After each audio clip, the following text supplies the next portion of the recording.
A continuación vamos a escuchar una explicación del sentido de los propósitos, de los alcances de este movimiento Unión Ciudadana, en voz de quien fue gobernador del estado de Chihuahua de 1992 a 1998, contador público Francisco Barrio Terrazas.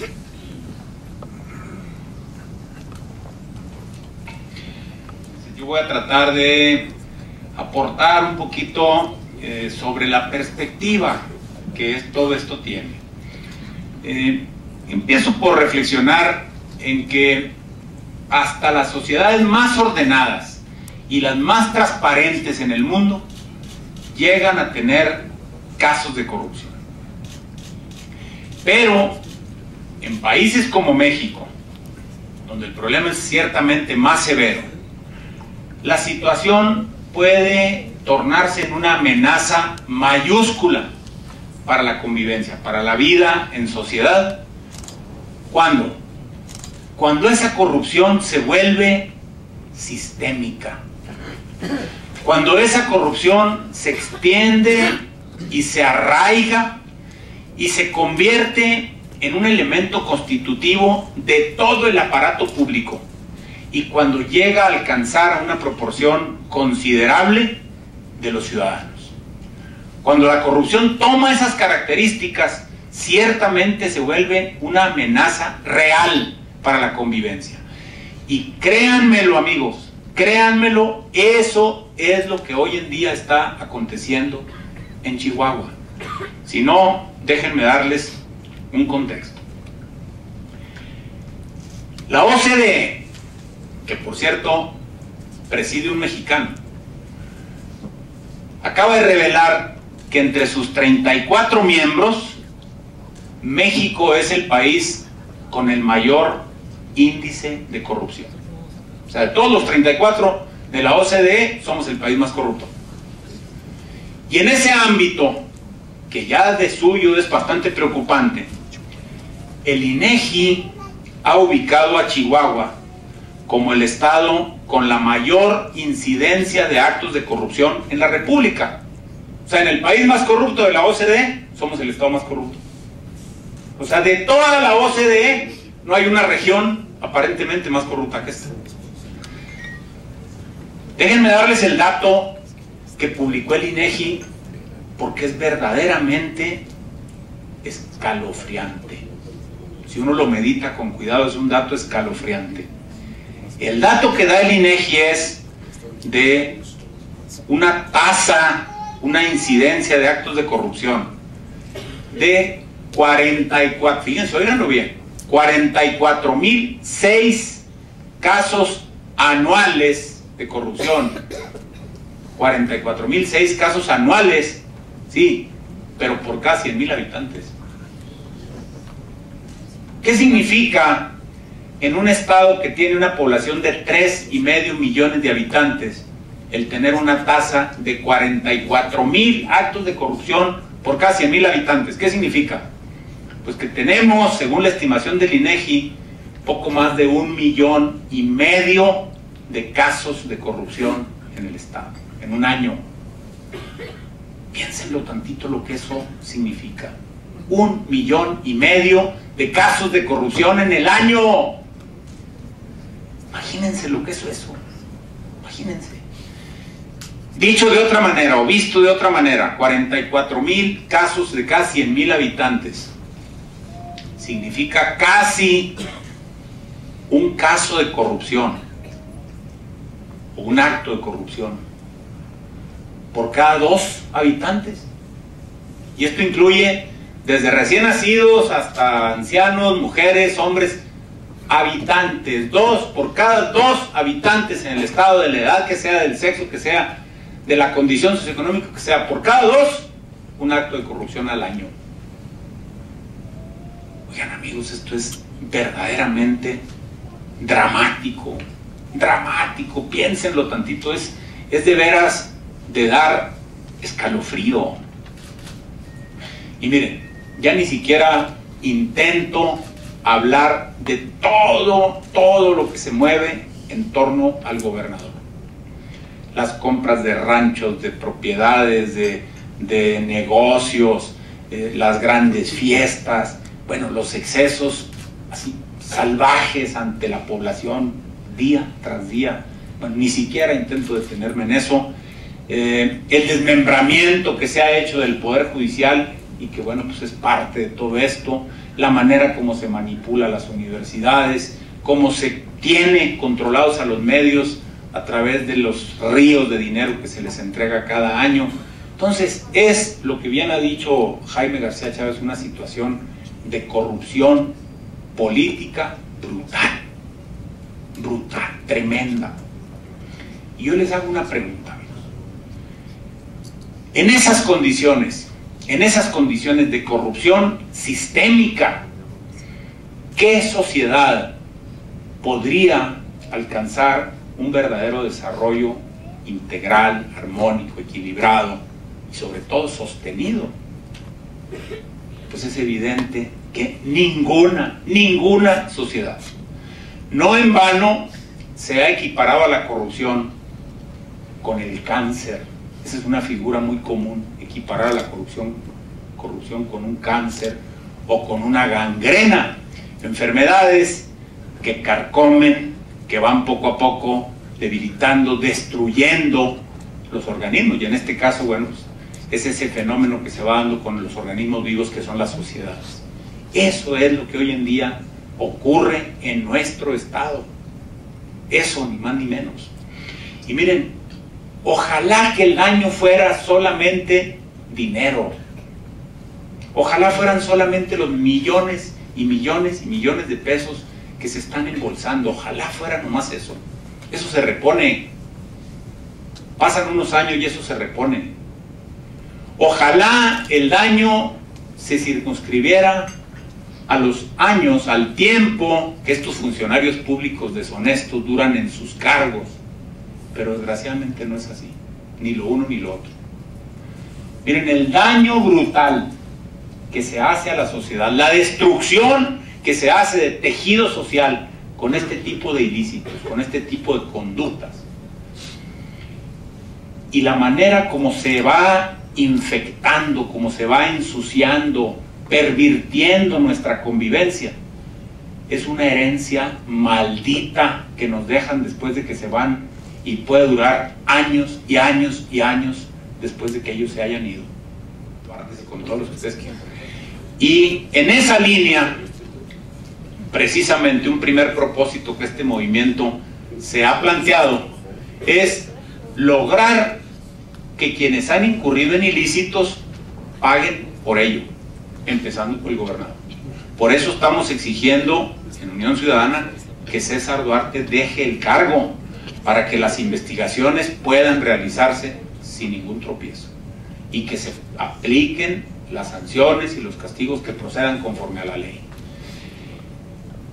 Corrupción que vaya al fondo del asunto. Ese es el segundo gran propósito del movimiento Unión Ciudadana. A mí no me resta pues más que agradecerle al Senado de la República se nos haya brindado este espacio privilegiado de expresión para dar a conocer las líneas principales de nuestro movimiento. Y bueno, pues me uno a la solicitud de mis compañeros, a las señoras senadoras, señores senadores, para que por el bien de Chihuahua y de México no solamente se apruebe el punto de acuerdo, sino que este alto órgano de la República tome cartas en el asunto, que lo hagan suyo y estén junto con los chihuahuenses dándole seguimiento a todo este tema. Y bueno, pues a los paisanos chihuahuenses que están radicados acá en la capital del país, pero que siguen teniendo parte del alma allá, que siguen teniendo grandes raíces allá y que siguen preocupados e interesados siempre por su tierra y por su gente, queremos invitarlos fraternalmente esta tarde a que se constituyan en un capítulo que sea una parte orgánica del movimiento acá en la República, acá en la capital de la República, que desde este centro de la vida política y social del país le aporten a este esfuerzo de reconstituir a Chihuahua y de devolverle el optimismo y la esperanza. Chihuahua está despertando y juntos vamos por lo que es nuestro. Vamos a pararle frente a la corrupción y a los abusos a través de la unión ciudadana. Y para devolverle a Chihuahua su dignidad y su orgullo, lo vamos a hacer precisamente a través de la unión ciudadana. Y para empezar a hacer realidad y construir el futuro que queremos y deseamos, vamos a hacerlo con unión ciudadana y a través de unión ciudadana. Muchísimas gracias a todos por estar aquí, a los senadores por recibirnos. A mí me da mucho gusto que Javier me haya invitado el día de hoy a esta reunión, porque a veces se nos olvida uno de los problemas más serios de la corrupción, y que, pues si bien aquí mucho se ha dicho, esto tiene que ver también con la impunidad social. En México nos hemos acostumbrado a vivir con la corrupción. Nos hemos acostumbrado a que políticos corruptos vayan y vengan sin ninguna sanción. Y me da mucho gusto por eso ver hoy que Unión Ciudadana pretende abrir un nuevo capítulo en la historia. Estoy segura que no solo será de Chihuahua, sino también de todo México. Hoy lo que vemos, lo que nos toca ver en esta generación de políticos, tiene que ver con escándalos de coches, de casas blancas y bueno, pues hasta de bancos. Y lo que no nos toca ver todavía son las sanciones que los mexicanos quisiéramos ver. Estamos cansados ya de estos multimillonarios. Estamos cansados de ver cómo se roba un país mientras la mitad de la población vive en la pobreza y 1 de cada 4 mexicanos no tiene aseguradas sus 3 comidas del día. Eso no es solo robarse el presupuesto. Eso también tiene que ver con todos los costos asociados a la corrupción y por lo que tampoco están pagando estos políticos de los coches, las casas y los bancos. Tiene que ver con el abandono de la función pública. Quien se está dedicando a hacer negocios no está trabajando por el Estado. Quien se está dedicando a hacer negocios pues no tiene cómo combatir la inseguridad porque ellos mismos son el ejemplo de la impunidad. Quien se está dedicando a hacer negocios, o en este caso los bancos, seguramente tampoco consigue los mejores precios para utilizar mejor los recursos públicos. Así que me parece que es mucho por lo que debieran pagar los políticos corruptos, empezando, insisto, por el caso de Chihuahua. Y al ver además que se trata de un banco, pues todavía se generan más preguntas. Uno, que ya una pregunta que ha hecho Javier en varias ocasiones es, pues, ¿y de dónde salió el dinero? ¿De dónde salen esos 65 millones de pesos? Pero también, pues yo quisiera preguntarme por qué no tenemos entonces políticos que vayan en otro sentido.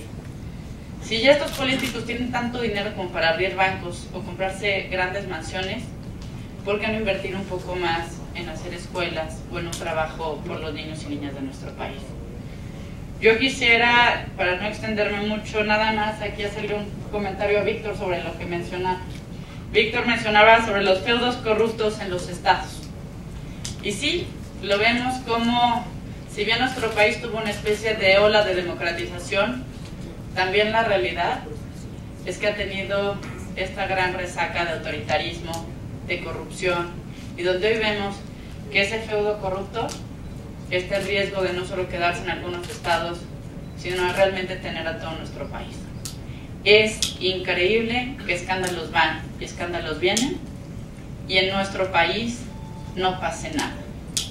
Me parece que hoy el ejemplo que da Unión Ciudadana es invitarnos a que exista sin duda el llamado más importante, un fin a la impunidad, que exista una sanción conforme las leyes lo mandan y no se ejecuta. Pero también me parece muy importante que sigamos este ejemplo de participación ciudadana y haya una sanción social, que dejemos de incluir en nuestras cercanías a quienes estén robando el dinero de la gente. Y otro tema también muy importante me parece que es la sanción ciudadana. Los procesos electorales deben contar, y deben contar con un tejido social fuerte.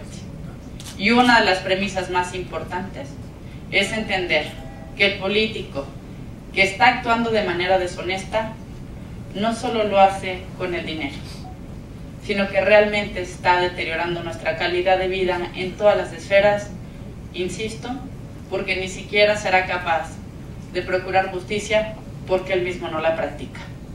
¿Cómo esperamos claridad en los homicidios en Chihuahua? ¿Cómo esperamos también que haya claridad sobre la deuda pública en Chihuahua? Mientras el otro está entretenido en un banco, todo de menos es el problema de una deuda que probablemente esté de cierta forma relacionada con los bancos. O quiere decir que igual ya les gustó el sistema financiero de alguna manera. Pero bueno, por mi parte nada más quisiera aquí dejar dos cosas claras. Primero, mi admiración y sin duda mi solidaridad a este esfuerzo de Unión Ciudadana. Yo estoy convencida de que desde el tejido social, desde lograr la participación activa de la gente, es como se logran los grandes cambios. Y en segundo lugar, referente al compromiso que hizo el senador Javier Corral. Vamos por ese punto de acuerdo en este Senado de la República y llevaremos esta voz, este sentimiento y sin duda estas ganas de justicia a la tribuna del Senado de la República. Muchas felicidades por este esfuerzo. Y estamos ante un hecho paradójico y al mismo tiempo ante un hecho paradigmático de la corrupción que ha denunciado de manera muy oportuna Jaime García Chávez, una denuncia penal que se presentó el día 23 de septiembre. De inmediato encontró respuesta en la formación del movimiento chihuahuense el 10 de noviembre. Y aquí en el Senado de la República, el 19 de noviembre, 43 senadoras y senadores hicimos nuestra esta demanda para que se realice una investigación a fondo de este hecho que creo que es paradigmático, en primer lugar, porque está plenamente acreditado. No es una presunción, no es una denuncia sin sustento, sino que la denuncia se basa sobre documentación oficial plenamente acreditada que no tiene forma de evadir la Procuraduría tanto de Justicia del Estado de Chihuahua como la Procuraduría General de la República, porque se configuran delitos tanto del fuero común como del fuero federal y que tendrán que dar respuesta. Digo que también es paradigmático porque da cuenta de las nuevas modalidades que adopta la corrupción y la malversación de los recursos públicos en nuestro país. No se trata solamente de una denuncia de enriquecimiento inexplicable, 65 millones de pesos que invierte el gobernador y su esposa en un banco que no pueden acreditarse por los ingresos percibidos por él y su señora como vendedor de autos usados, como dirigente de la CNC del PRI en el Estado, como diputado federal en 2 ocasiones o como gobernador de la entidad, sino que más allá de que no se acredite que pueda haber obtenido este nivel de ingresos en un periodo pues bastante significativo de tiempo, por lo menos 15 años consecutivos en el desempeño de esas actividades, da cuenta de cómo esos recursos de procedencia inexplicable se triangulan dentro del sistema financiero de nuestro país. Porque no solamente es el enriquecimiento inexplicable de 65 millones de pesos, sino la inversión de recursos públicos del gobierno del estado de Chihuahua para incrementar el capital de un banco en construcción e incrementar el patrimonio de ese banco. Y esos recursos se incorporan al sistema financiero nacional, en el que intervienen la Secretaría de Hacienda y Crédito Público, la Comisión Nacional Bancaria y de Valores, el Banco de México y la Asociación Nacional de Bancos. Y en un esquema de triangulación de esta naturaleza, pues es el mismo esquema que se utiliza para el lavado de dinero de recursos de procedencia ilícita dentro del sistema financiero de nuestro país, donde se ha llegado a estimar que ya el lavado de dinero supera los 10,000 millones de pesos. Entonces, es un asunto aún mayor de lo que estamos suponiendo en esta denuncia. Y no puede eludir esta demanda que se ha planteado a través del punto de acuerdo la autoridad federal para dar respuesta.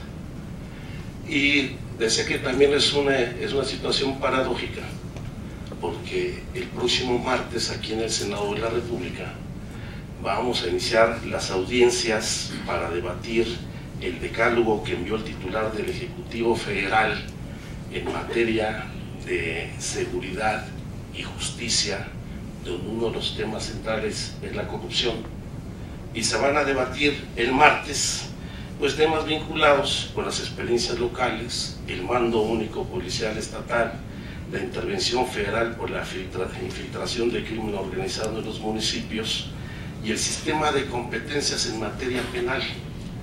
¿Y saben quién es el primer ponente? El gobernador del estado de Chihuahua. Entonces va a ser un debate muy interesante el próximo martes, al cual están todos invitados. Es una audiencia pública a las 10 de la mañana. Y espero que no solamente el martes, sino que las comisiones de Hacienda y de Justicia del Senado de la República nos ayuden a que se dictamine este punto de acuerdo. Y yo quisiera exhortar al senador José Yunes y al senador Roberto Gil, con quienes hemos conversado sobre este tema, convoquen a las Comisiones Unidas para resolver sobre este punto de acuerdo, a fin de que, iniciado el periodo ordinario de sesiones el 1 de febrero, pueda convalidarlo el Pleno del Senado de la República, en donde ya se ha conformado una mayoría para aprobar este punto de acuerdo. Lo firmamos 43, pero pues los 65 se requiere estar plenamente garantizados, a fin de que tenga un respaldo la denuncia que Jaime García Chávez ha presentado, y que los datos que ha dado aquí Francisco Barrios y Víctor Quintana vienen a dar cuenta de la magnitud del problema de descomposición y corrupción, no solamente en el estado de Chihuahua, en el país y en el sistema financiero y las instituciones financieras del país. Quiero, antes de cerrar esta primera parte de nuestra reunión, expresar a ustedes la disculpa de la doctora Denise Dresser, que, solidaria siempre de las mejores causas de México, y particularmente en la causa del combate a la corrupción y a la impunidad, desde que le planteamos la idea de participar en el movimiento chihuahuense Unión Ciudadana, aceptó con gran disposición hacerlo. Pero ha tenido que viajar de emergencia a la ciudad de Toronto y nos ha pedido una disculpa, y que yo transmita a ustedes su disculpa. Pero también me ha pedido confirmar ante ustedes su plena disposición para sumarse al capítulo de Unión Ciudadana en la Ciudad de México. Ella había decidido participar en el capítulo de Unión Ciudadana en el estado de Chihuahua, donde nos ha acompañado ya en otras batallas y en otros frentes que hemos formado. Pero cuando le dijimos de la construcción del capítulo de Unión Ciudadana en el Distrito Federal, pues dice que está más que puesta para trabajar al lado de los que aquí decidan sumarse a conformar una representación de nuestro movimiento en la Ciudad de México. A Denise Dresser le deseamos que la emergencia que ha tenido, una emergencia en términos familiares, la resuelva con todo éxito, y le agradecemos la disposición que siempre ha tenido y que tuvo para con esta causa y esta tarde, pero no le ha sido posible estar hoy aquí. Buenas tardes, soy Fernando Frausto, soy presidente de la Sociedad Cooperativa Proyecto Guadalupano 45 y más. Estamos ubicados en el municipio de Aldama. Tenemos un lugar donde estamos tratando de dar solución a toda la problemática que hay de la falta de empleo y la falta de alimentación para la gente de 45 años y más, que sistemáticamente son rechazados para trabajar. Yo quería preguntarles algo al respecto de lo que usted estaba mencionando. Creo que no nada más es esa la situación por la que está pasando Chihuahua. Chihuahua también tiene el problema de que todas el producto de carnes y de ganado lo está absorbiendo el señor Duarte, y no sabemos por qué. Él es el que controla los precios y el mercado de la carne. Entonces, si la denuncia que están haciendo es posible que también se pueda aunar a otras denuncias para que puedan tener más fuerza, yo creo que sería más factible eso, ¿no? Bueno, quería hacer un resumen de lo hablado en esta reunión y quiero hacer una propuesta. La propuesta es para el señor García Chávez, para ver si es posible que le ponga al logo de su Unión Ciudadana el signo de más. Creo que en la medida en que sumemos, como lo acaba de decir usted, en esa medida se fortalece la intención y también los resultados.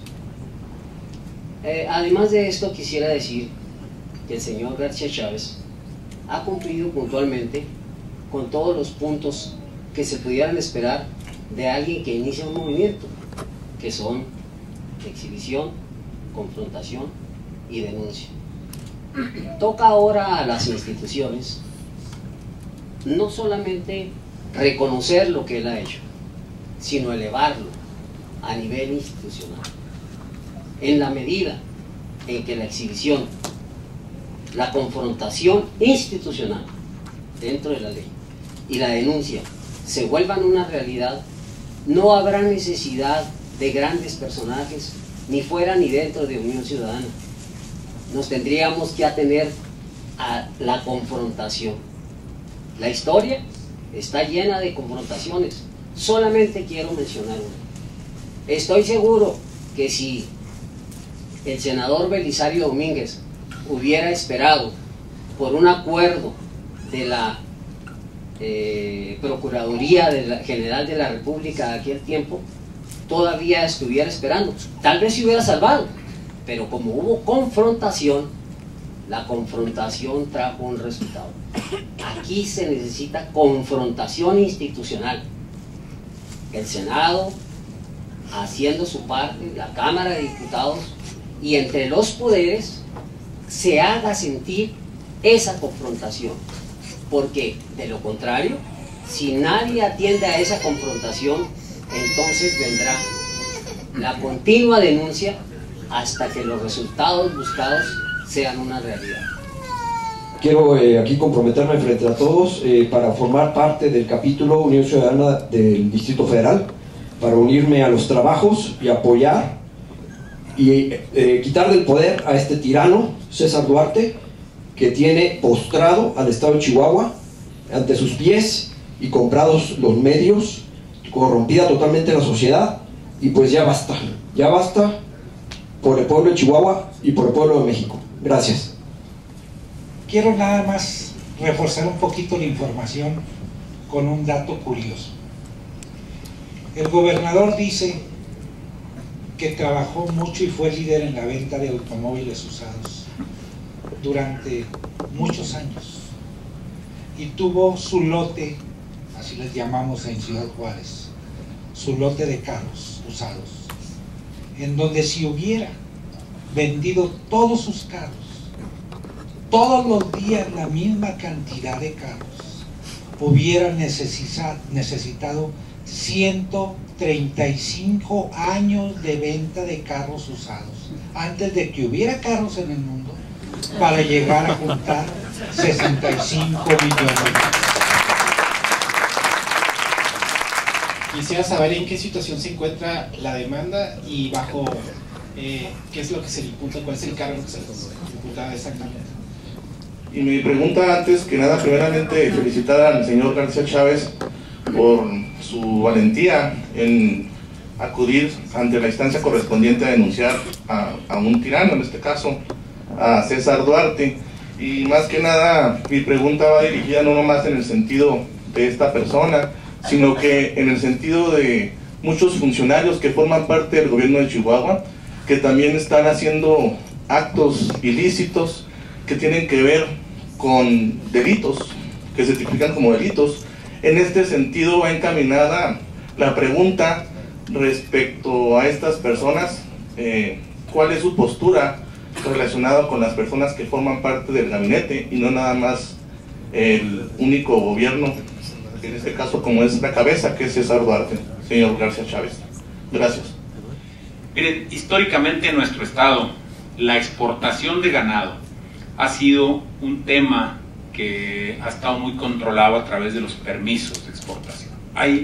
Normalmente hay una cuota de permisos de exportación de ganado pues que se administra, históricamente lo ha hecho la Unión Ganadera Regional, y pues hay una serie de procedimientos para que esos permisos pues vayan de una manera más o menos proporcional ahí a todos los ganaderos que tienen interés en exportar. Lo que sabemos es que ya desde hace algunos años el exportador de ganado número 1 en el estado se llama César Duarte, y muy probablemente esto tenga que ver pues con el manejo de estos permisos. Probablemente es un tema en el que habrá que profundizar. Y había por ahí otra pregunta de que si habrá otras denuncias. Naturalmente, si va habiendo elementos que podamos nosotros usar para presentar denuncias serias, tampoco se trata de empezar a aventar denuncias como confeti que lo único que harían sería restarle seriedad al movimiento, pero si hay elementos para ir armando otras denuncias, por supuesto que lo vamos a hacer. Y lo muy interesante de este asunto es que hemos empezado ya a recibir información muy valiosa de gente que está cercana a algunos de estos asuntos, que tiene manera pues de llegarle a la información y que nos la está empezando a mandar. Entonces yo no descarto que en breve podamos estar armando alguna otra o algunas otras denuncias y engrosando pues todo este señalamiento, todo este reclamo que hace el gobernador Duarte. Miren, en relación al estado actual de la denuncia, como ya lo señalé, presentada la denuncia el 23 de septiembre, se ratifica hacia fines de noviembre. Cuando fuimos a ratificar la denuncia en Ciudad Juárez, porque así lo dispuso el Procurador General de la República, hicimos dos cosas. Ampliamos con hechos nuevos que estaban ya a nuestro alcance, que habían sobrevenido pues a la etapa en la que se presenta la denuncia y el momento en que estamos ratificando. Pero ahí advertimos algo muy importante. La Procuraduría General de la República había dispuesto ya toda una batería de medios probatorios para esclarecer los hechos denunciados. Incluso medios de convicción, probanzas que en ese momento ni siquiera el denunciante tenía en mente para su presentación. ¿Qué dispuso la Procuraduría General de la República? Que al expediente llegaran todas las escrituras públicas de todos los entes morales que están involucrados, o sea, Unión Progreso, Banco Progreso de Chihuahua, Acala, Caja Única, Financiera Popular, Hotel Soberano, o sea, todo lo que es el material de escrituras constitutivas para saber qué sociedades se estaban fusionando, para saber qué accionistas existen. Luego también se dispuso que la unidad de inteligencia financiera de la propia Procuraduría General de la República hiciera el recorrido por la ruta del dinero en dos sentidos: los 65 millones de dónde salieron, o sea, acreditar fehacientemente dónde había obtenido el gobernador César Duarte y su esposa los 65 millones para convertirse en accionistas del Banco Progreso. O sea, que todo eso debía llegar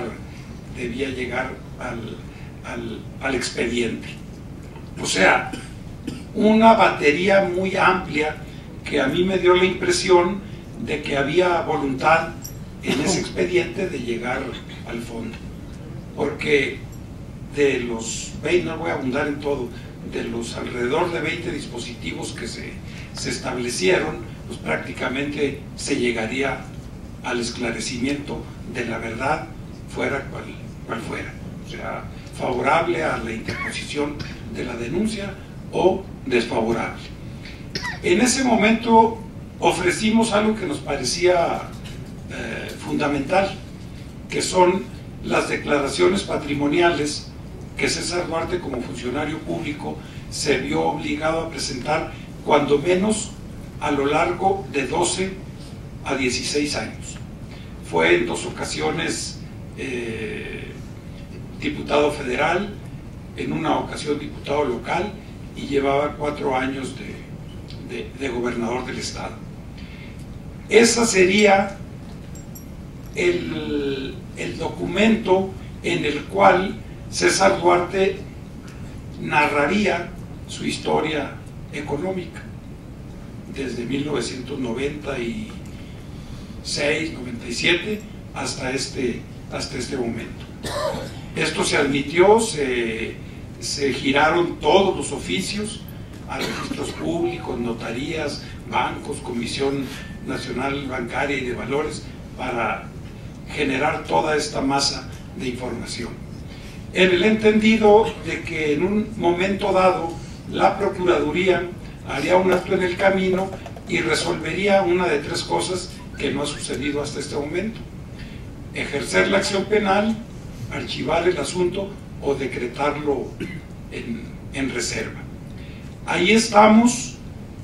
A partir del día de hoy hemos designado a 4 coadyuvantes expertos en estos temas, todos ellos abogados, gente que conoce bastante de esto, para que estén directamente y en el día a día dándole seguimiento a este expediente. Se va a generar información muy importante. Quizás alguna de la información que llegue al expediente no se va a poder conocer por nosotros porque contenga datos que se tengan que reservar, pero de que está en marcha la investigación a mí no me queda duda. Sí me queda duda si quieran darle la consecuencia última que esto tenga, y por eso la movilización social. En la segunda pregunta, el gobierno actual de Chihuahua es esencialmente corrupto. Podríamos pasar el resto de la tarde narrando muchísimas cosas de las que estamos informados. Toda la administración pública y municipal y judicial y el Congreso mismo están envueltos en un sistema de corrupción política. La gran dependencia de la Comisión Estatal de Derechos Humanos, del Instituto para la Transparencia, en fin, todo. O sea, es un sistema corrupto. Por eso, en la denuncia mínimamente se señalan a 3 funcionarios: propio gobernador del estado, a su secretario de Hacienda, Jaime Herrera, y a Carlos Hermosillo, que dicho sea de paso, Carlos Hermosillo lo pretenden convertir en candidato a diputado federal, a pesar de que se está ventilando públicamente el hecho de corrupción. Pero podríamos hablar de la Secretaría General de Gobierno, podríamos hablar de muchos otros hechos. Yo les decía en la primera intervención que decidimos confeccionar la denuncia con el fideicomiso para el enriquecimiento ilícito, porque de otra manera también llevamos la ventaja de que tiene la carga de la prueba. Él es el que tiene que acreditar de dónde obtuvo los 65 millones de pesos.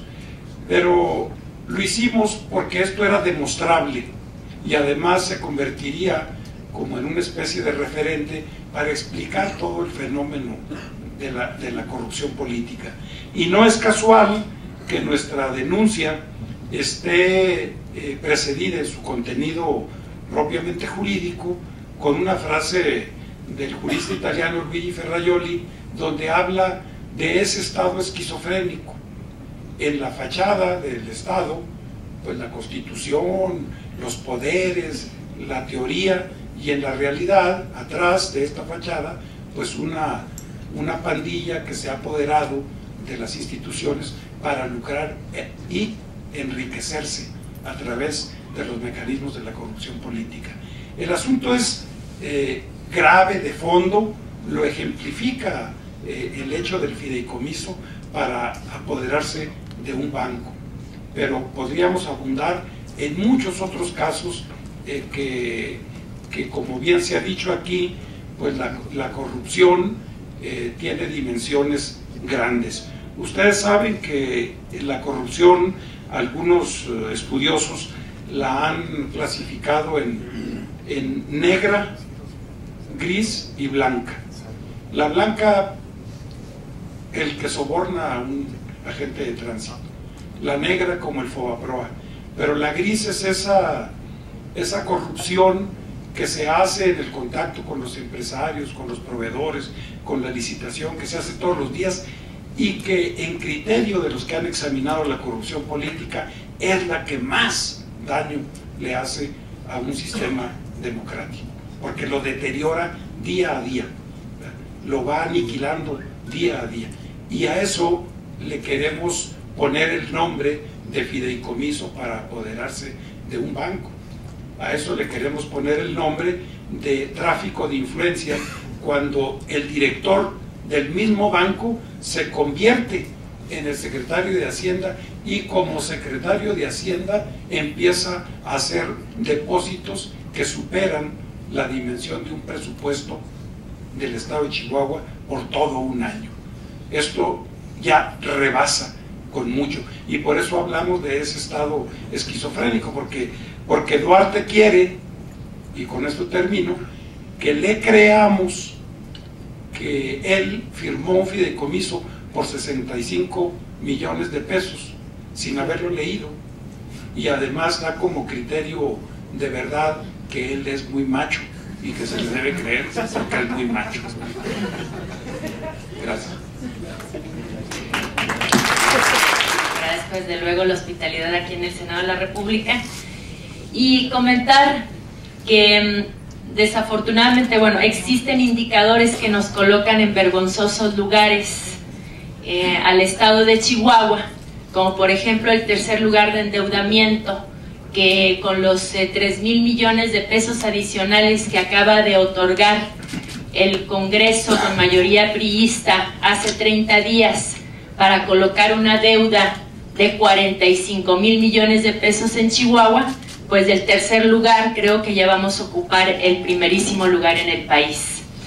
Y ahorita comentaban también, primer lugar de corrupción, en actos de corrupción a nivel gubernamental, ocupamos el lugar número 29, en transparencia, el penúltimo en el país.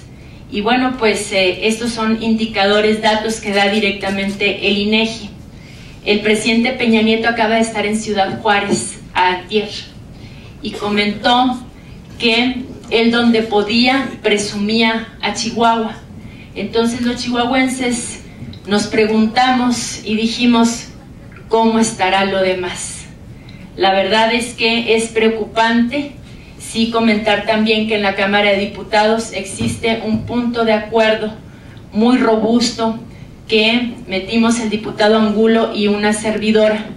Ahorita, platicando con la diputada Luisa María Alcalde, nos vamos a encargar de meter otro punto de acuerdo similar al del Senado en relación a este tema. Y bueno, pues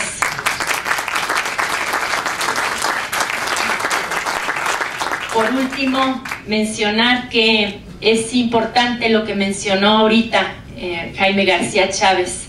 Tenemos que pedirle a la PGR que acelere toda la investigación correspondiente y que resuelva en relación a esta denuncia, a esta demanda, porque efectivamente el PRI pretende postular a Carlos Hermosillo por el 9º distrito como diputado, como candidato a diputado federal, y bueno, pues esto es verdaderamente grave. Hay que acelerar este tema y solicitar pues a la PGR que haga su trabajo. Bueno, creo que ya Pancho explicó algo lo del ganado.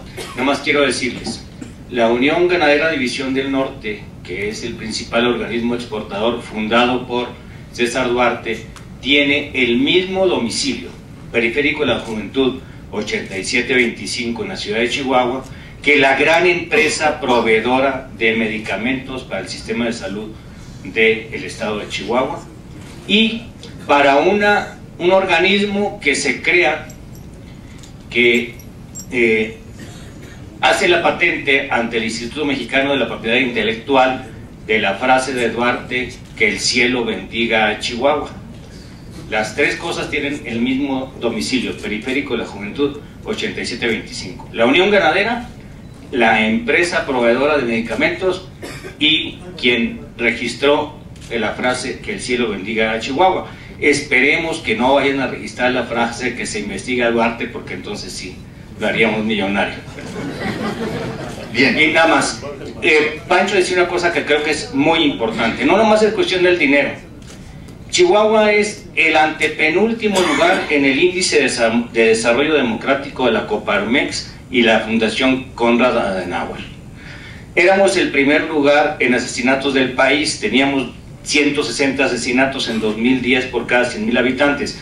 Ya no somos el primero, ya nada más tenemos 39, pero aún así andamos casi 4 veces arriba de lo que la ONU dice que ya es peligroso. Somos uno de los primeros lugares en suicidios, el primer lugar en accidentes, en muertes de jóvenes por accidentes, el tercer lugar en embarazos de mujeres, el primer lugar en violaciones de adolescentes, el primer lugar en violaciones denunciadas. O sea, esto nos habla del desgarramiento terrible del tejido social.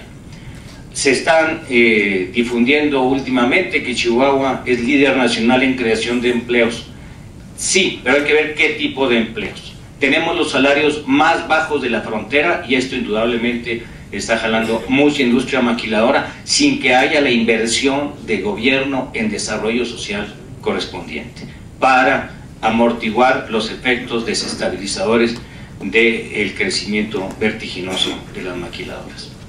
Gracias a todas y a todos los que han acudido a esta reunión informativa de Unión Ciudadana, gracias a los que ya han decidido participar en ella, particularmente a los senadores de la República que se han sumado a esta causa. Debo hacer una mención especial, como ustedes ya lo han podido comprobar, de la participación, el empuje y la solidaridad que en este tema ha tenido Unión Ciudadana del senador Alejandro Encinas Rodríguez y por supuesto el punto de acuerdo. Gracias al canal de televisión del Congreso por esta transmisión tan importante, no solamente para los chihuahuenses, sino también para todo el país. Y particularmente agradecerle a los grupos parlamentarios del PAN, del PRD y del PT, que se han sumado a la conformación de una mayoría para presentar en las primeras semanas o primeros días del mes de febrero, que se inicie el nuevo periodo ordinario de sesiones, una resolución sobre el tema del punto de acuerdo.